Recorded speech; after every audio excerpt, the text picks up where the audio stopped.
welcome back to episode 8 of this series. If you're new here, please make sure to check out episode 0 to have a better idea of what's this all about. But without further ado, let's get started. So over the past few episodes, we have talked about so many different topics, ideas, and we shared different thoughts.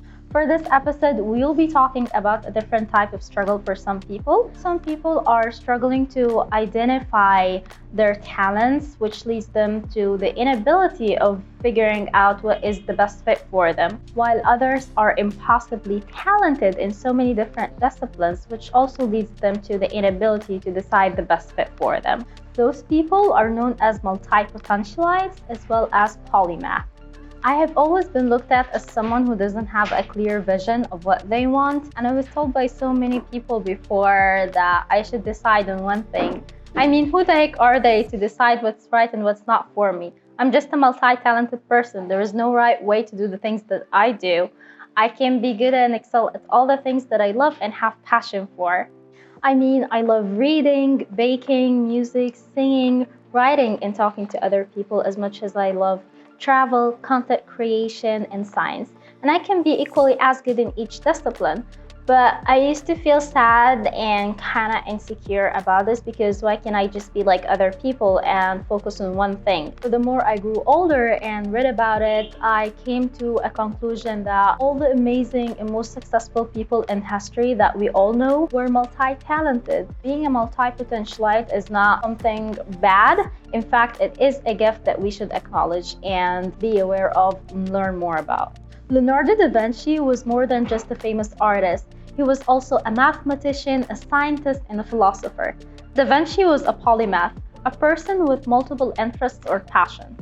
Other well-known polymaths were Newton, Aristotle, Galileo, Faraday, Ibn Razi, Ibn Sina, Ibn al-Haytham, and so much more. Most successful entrepreneurs of current times, such as Elon Musk, Warren Buffett, Jeff Bezos, are polymaths too. So from this, we can understand now that multi-potentiality is actually a strength. With the right mindset and approach, we can follow several passions and disciplines and do them successfully. So how does a polymath look like? Wide interests make a polymath truly rounded, perhaps even multi-specialized. Polymath can add value to any conversation, either through their familiarity with a particular area or their ability to draw parallels across subjects. They can connect with a wider range of people due to their different interests. A polymath, though, sees the world with a unique perspective, making connections that are not apparent to others. They are curious and adventurous by nature, looking to experience and uncover new facts. Qualities of a polymath. When polymaths become interested in something, they don't care which domain or sphere it will lead them to. So here are some of the qualities of the polymath. They have above average intelligence, open-mindedness, curiosity, self-reliance, individualism, a desire to personal fulfillment, desire to find connections.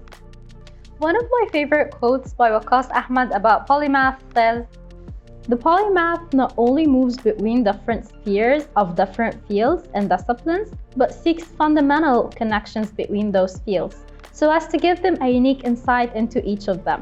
Understanding a polymath. Genetic and environmental factors, along with curiosity and self-awareness, make polymaths complex personalities. They have historically been the rebels. As you know, society has always encouraged individuals to specialize in a particular field.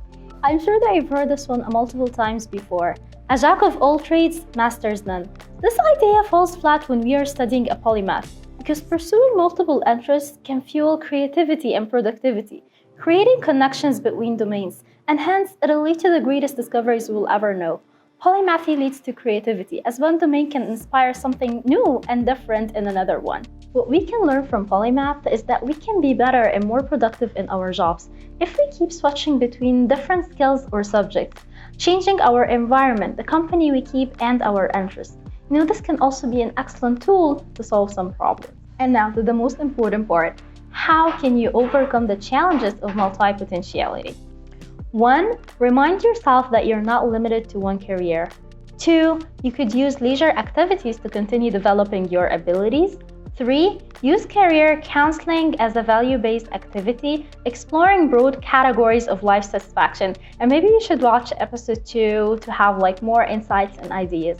Finally, emphasize peer discussions and group work with other multi-potentialite people like yourself so that no one really feels like they're left alone with their concerns. Now, multi-potentiality is usually, but not necessarily, is accompanied by being a contrarian. In the simplest of words, contrarians are the ones who take the opposite view of things.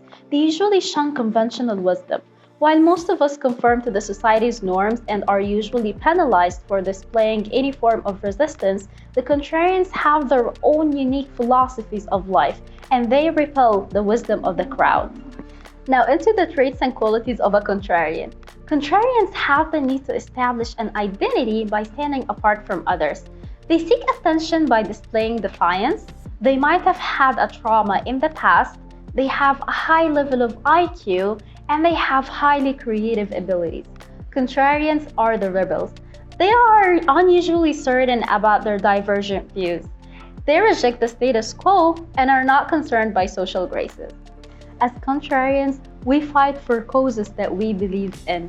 Contrarians are the wild breachers of the social circle, proclaiming that they have figured out the world. Famous contrarians like Martin Luther King Jr. and Mahatma Gandhi risked going out against the popular opinion and gathered a mass following while defending the causes that they believed in. To be a hero, one has to move away from the collective whole and take a solitary action. At the end, I would like to say that being a contrarian and a multi-potentialite is such a gift because you're not only good at a lot of things, but also you're unique enough to not just blindly follow the crowd.